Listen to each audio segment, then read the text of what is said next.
नमस्कार, मी डॉक्टर दिलीप मेनकर, उपसंचालक अखिल भारतीय स्थानिक स्वराज्य संस्था नाशिक। या ठिकाणी जे अखिल भारतीय स्थानिक स्वराज्य संस्था आहे, ही साधारणपणे भारतामध्ये 1926 मध्ये सुरू झाली। संपूर्ण भारत देशामध्ये या संस्थेचं कार्य चालतं। या संस्थेचं नाशिक केंद्र 2003 साली या ठिकाणी सुरू झालेलं आहे। या केंद्रामार्फत विविध कोर्सेस राबवले जातात। त्याच्यामध्ये प्रामुख्याने अग्नी व सुरक्षा, ज्याला आपण फायरमनचा कोर्स म्हणतो, हा 6 महिने कालावधीचा कोर्स आहे। या कोर्ससाठी जे शैक्षणिक पात्रता आहे ती 10वी उत्तीर्ण आहे। जून आणि जानेवारी अशा 2 बॅचेस उपलब्ध आहे। या 6 महिन्याच्या कोर्समध्ये जे काही विद्यार्थी उत्तीर्ण होतात त्यांना सर्व महाराष्ट्रातल्या सर्व नगरपालिका, काही महानगरपालिका, शासनाचे विविध विभाग या ठिकाणी आणि खाजगी क्षेत्रामध्ये देखील फायरमन म्हणून नोकरी लागली आहे। आतापर्यंतचे जे काही विद्यार्थी आहेत त्या सर्वांना नोकरीच्या संधी उपलब्ध झालेल्या आहेत। थोडक्यात हा कुशल आणि तांत्रिक स्वरूपाचा अभ्यासक्रम असल्याकारणाने कमी शिक्षणामध्ये आणि कमी कालावधीमध्ये विद्यार्थ्यांना रोजगार उपलब्ध होतो। दुसरा जो महत्त्वाचा कोर्स आहे तो स्वच्छता निरीक्षक, ज्याला सॅनिटरी इन्स्पेक्टर म्हणता येईल। सॅनिटरी इन्स्पेक्टर हा कोर्स जो आहे 12वी उत्तीर्ण पात्रतेवर आधारित आहे।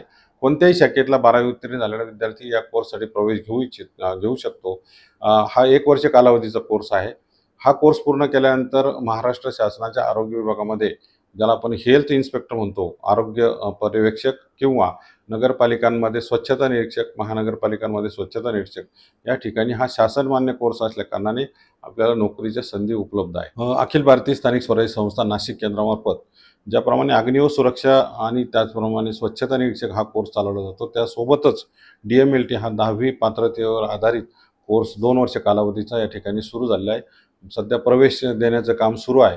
हा कोर्स केल्यानंतर वेगवेगळ्या प्रकारचे शासकीय, निमशासकीय, खाजगी या हॉस्पिटल्समध्ये आपल्याला लॅबोरेटरी टेक्निशियन म्हणून जॉब मिळू शकतो।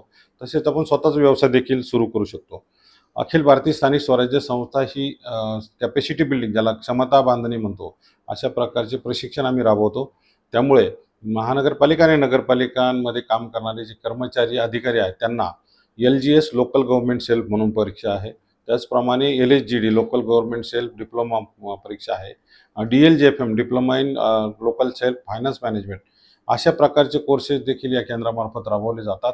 तर निश्चितपणे आपल्याला स्किल्ड आणि चांगले टेक्निकल कोर्सेस असल्यामुळे याचा फायदा भविष्यामध्ये होत असतो। नुकताच 10वी आणि 12वीचे निकाल जाहीर झालेले आहेत, त्यामुळे आम्ही प्रवेश प्रक्रिया सुरू केलेली आहे। जे विद्यार्थी 10वी उत्तीर्ण झाले असतील आणि 18 वर्ष वय असेल, यांनी अग्नी व सुरक्षा, ज्याला फायरमन कोर्स म्हणता येईल, याचा प्रवेश घेण्यास हरकत नाही। हा 6 महिने कालावधीचा कोर्स आहे। त्याचप्रमाणे 12वी उत्तीर्ण विद्यार्थ्यांसाठी जो स्वच्छता निरीक्षक कोर्स आहे, सॅनिटरी इन्स्पेक्टर ज्याला आपण म्हणता येईल, हा 1 वर्ष कालावधीचा कोर्स आहे। कोणत्याही शाखेचा 12वी उत्तीर्ण विद्यार्थी या कोर्सला प्रवेश घेऊ शकेल। तसेच DMLT, ज्याला 10वी उत्तीर्ण विद्यार्थी जो आहे आणि ज्याला या क्षेत्रामध्ये आवड आहे, असे विद्यार्थी या साठी प्रवेश घेऊ शकतात। सध्या प्रवेश सुरू आहे, मर्यादित प्रवेश आहे, त्यामुळे आपण त्वरा करा आणि ॲडमिशन घ्या।